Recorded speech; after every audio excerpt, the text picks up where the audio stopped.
1945년 제2차 세계대전이 막바지로 치닫던 어느 날 영국의 한 창고에는 발 디딜 틈 없이 쌓여있는 우편물 더미가 있었다. 병사들에게 가족과 연인의 소식은 생명줄과도 같았지만 1700만 통이 넘는 우편물이 제대로 전달되지 못한 채 방치되어 있었다. 군인들의 사기는 바닥을 쳤고 우편물을 정리할 사람은 없었다. 그런데 이 우편물을 정리하기 위해 등장한 이들이 있었다. 바로 6888 부대였다. 흑인 여성들로만 구성된 부대로 이들의 존재는 당시 사회적 편견을 깨뜨리는 상징적인 도전이었다. 하지만 그 뒤에는 이 부대의 탄생을 가능하게 한 여성이 있었다. 그녀의 이름은 메리 맥나우드 베툰이었다. 메리는 흑인 여성들의 교육과 권리를 위해 평생을 헌신한 지도자였다. 그녀는 제2차 세계대전 중 프랭클린 루스벨트 대통령과의 친분을 활용해 흑인 여성들도 전쟁에 기여할 기회를 가져야 한다고 주장했다. 특히 그녀는 대통령 부인 엘리너 루스벨트와 협력해 흑인 여성들이 군 복무에 참여할 수 있는 길을 열었다. 우리는 전쟁에서 단순한 방관자가 아니라 우리 몫의 일을 해야 할 책임이 있습니다. 전선에서 흑인 여성들의 목소리가 필요하며 우리가 이룬 변화는 단지 오늘을 위한 것이 아니라 내일의 세상을 위한 것입니다. 그녀의 노력 덕분에 미국 여성군단이 흑인 여성들로 이루어진 부대를 창설하기로 결정했고 이는 곧 6888 부대의 탄생으로 이어졌다. 부대원 중 한 명인 메리 존스는 영국에 도착하던 순간을 잊을 수 없었다. 버밍엄의 창고 문이 열리자 안에서 쏟아져 나온 것은 끝없이 쌓인 편지들. 먼지와 곰팡이 냄새가 진동했고 바람이 불 때마다 종이가 날아다녔다. 누군가는 고개를 절레절레 흔들며 말했다. 이걸 언제 다 정리하라고. 1년은 걸리겠어. 하지만 부대원들은 물러서지 않았다. 그들은 24시간 교대 근무 체제를 도입하고 체계적으로 우편물을 분류하기 시작했다. 이름이 비슷한 병사들을 구별하기 위해 별도의 데이터베이스를 구축했고 편지 하나하나를 빠짐없이 확인했다. 메리는 피곤한 눈으로 편지를 분류하며 생각했다. 이 편지가 어딘가에서 가족을 그리워하는 병사에게 간다면 이 모든 고생이 가치 있을 거야. 그들의 노력은 결코 쉬운 것이 아니었다. 흑인 여성이라는 이유로 숙소는 낡고 비좁아 바람이 새는 벽과 딱딱한 침대가 고작이었다. 식사는 대부분 찬 음식이나 신선하지 않은 재료로 만들어졌고 영양은 턱없이 부족했다.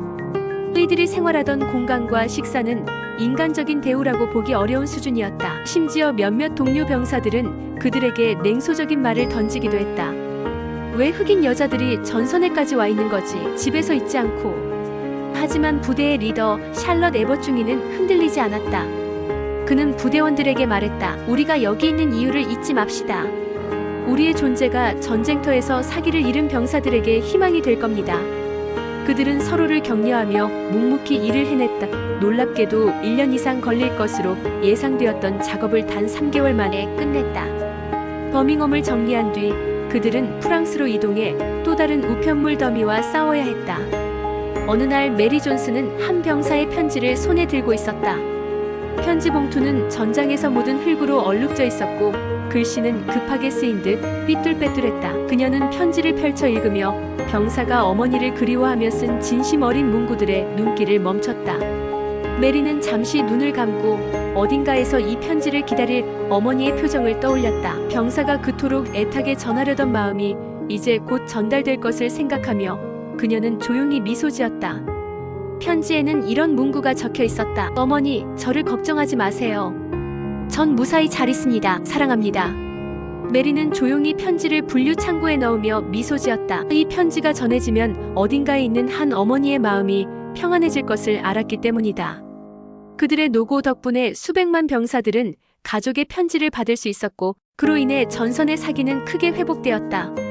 전쟁이 끝난 후 6888 부대는 조용히 해산되었다. 그들의 이야기는 역사 속에서 잊혀졌다. 오랫동안 아무도 그들의 공로를 기억하지 않았다. 메리 맥나우드 베툰 역시 생애 말년까지 흑인 여성들의 권익을 위해 헌신했지만 그녀의 업적은 한동안 주목받지 못했다. 하지만 몇십 년이 흐른 뒤 이들의 이야기는 다시 세상에 알려지기 시작했다. 그리고 2022년 미국 의회는 6888 부대의 의회 황금 메달을 수여하며 그들의 헌신을 국가 차원에서 공식적으로 기념했다. 이 행사는 단순히 과거를 회고하는 것이 아니라 차별을 극복하고 전쟁 속에서도 희망을 전달한 그들의 업적이 현대 사회에도 지속적인 교훈을 준다는 점을 강조하는 자리였다. 부대의 생존자들은 메달을 받으며 눈시울을 적셨고 참석한 이들 모두가 그들의 이야기에 경의를 표했다. 그들의 희생과 헌신을 공식적으로 인정했다.